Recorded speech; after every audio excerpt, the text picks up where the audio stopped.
Marami sa atin masaya lang pag birthday. Minsan nga ang malungkot na kwento, birthday na birthday, hindi rin masaya. Bakit?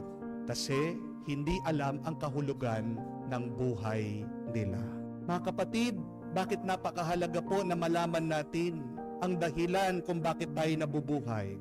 Dahil sabi po ng isang kasabihan, that when you know your why, you can bear anyhow. Pag alam mo ang kahulugan, dahilan, bakit nabubuhay ka, kakayanin mo anuman ang problema, anuman ang suliranin, anuman ang pagsubok ng iyong buhay. Marami sa atin alam ang kanilang birthday, pero mas mahalaga dapat alamin mo ang iyong birth why. Because life will be worthwhile. You can live life joyfully, happily, peacefully when you know the meaning and the purpose of your life. Marami po sa atin buhay, pero patay. Bakit? Hindi alam bakit sila'y nabubuhay. Marami sa atin masaya lang pag birthday. Minsan nga ang malungkot na kwento, birthday na birthday, hindi rin masaya. Bakit? Kasi hindi alam ang kahulugan ng buhay nila. Mga kapatid, bakit napakahalaga po na malaman natin ang dahilan kung bakit tayo nabubuhay? Dahil sabi po ng isang kasabihan, that when you know your why, you can bear anyhow. Pag alam mo ang kahulugan, dahilan, bakit nabubuhay ka, kakayanin mo anuman ang problema, anuman ang suliranin, anuman ang pagsubok ng iyong buhay. Marami sa atin alam ang kanilang birthday, pero mas mahalaga dapat alamin mo ang iyong birth why. Because life will be worthwhile. You can live life joyfully, happily, peacefully when you know the meaning and the purpose of your life. Marami po sa atin buhay, pero patay. Bakit? Hindi alam bakit sila'y nabubuhay. Marami sa atin masaya lang pag birthday. Minsan nga ang malungkot na kwento, birthday na birthday, hindi rin masaya. Bakit? Kasi hindi alam ang kahulugan ng buhay nila. Mga kapatid, bakit napakahalaga po na malaman natin ang dahilan kung bakit tayo nabubuhay? Dahil sabi po ng isang kasabihan, that when you know your why, you can bear anyhow. Pag alam mo ang kahulugan, dahilan, bakit nabubuhay ka, kakayanin mo anuman ang problema, anuman ang ginagawa mo ay yung mali. Ngayon naman, napakarami mo namang ginawang mabuti. Naranasan nyo na po ba yun? Sa dami-dami ng ginawa mong mabuti, yung isang maliit na pagkakamali, yun yung hindi nila makalimutan. Yun yung tumatatak sa kanilang isip at yun yung paulit-ulit nilang pinag-uusapan tungkol sa iyo. Yung ilang taon na nagbibigay, sinusustentuhan mo, mga kamag-anak mo, yung minsan ka lang hindi makapagpautang sa kanila, di ba? Parang napakasama mo na. Yun lang hindi mo mapagbigyan yung kaibigan mo. Parang ikaw na yung kontrabida. Yung bang ilang taon ka na kumakayod, nagtatrabaho para sa isang kumpanya, magkamali ka lang ng konti, agad ka ng sinisisante, agad ka ng pinapagalitan ng boss mo. Pero yung mga overtime mo, hindi man binabayaran. Yung napakaraming taon na minahal mo yung asawa mo, kahit na sinisigawan ka niya, tahimik ka lang, pero dumarating din ang panahon ng kahinaan, nagkamali ka, nagpasorry ka, pero bakit hindi ka niya mapatawad hanggang mamatay na daw siya? Pero yung araw-araw na hinahatid mo siya doon sa trabaho niya, araw-araw na sinusuyo mo siya, lahat ng sweldo mo binibigay mo sa kanya, magkamali ka lang ng minsan dahil sa iyong kahinaan, dahil tao ka din, hindi makalimutan ng asawa mo.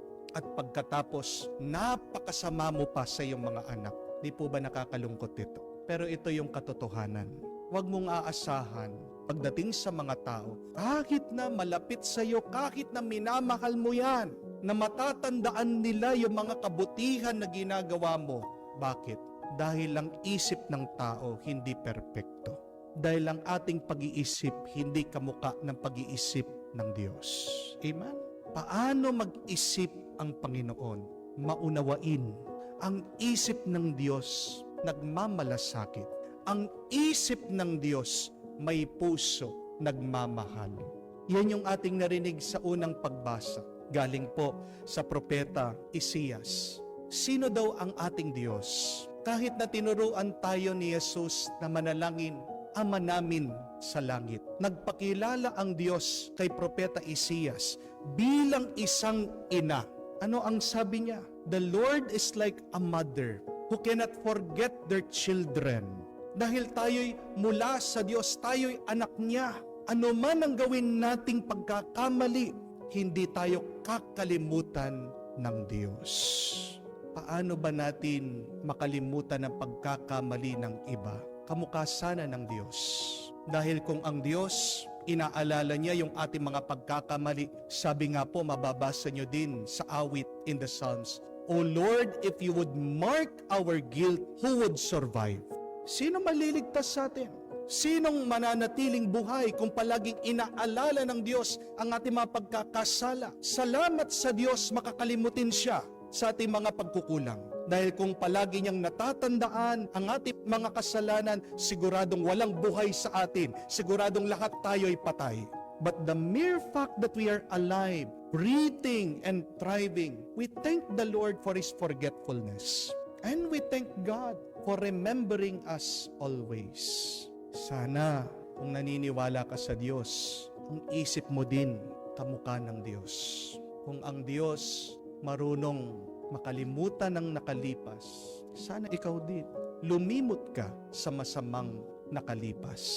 If you cannot forget the painful past, treat this hurtful past as a lesson. Do not rehearse the pain, but learn.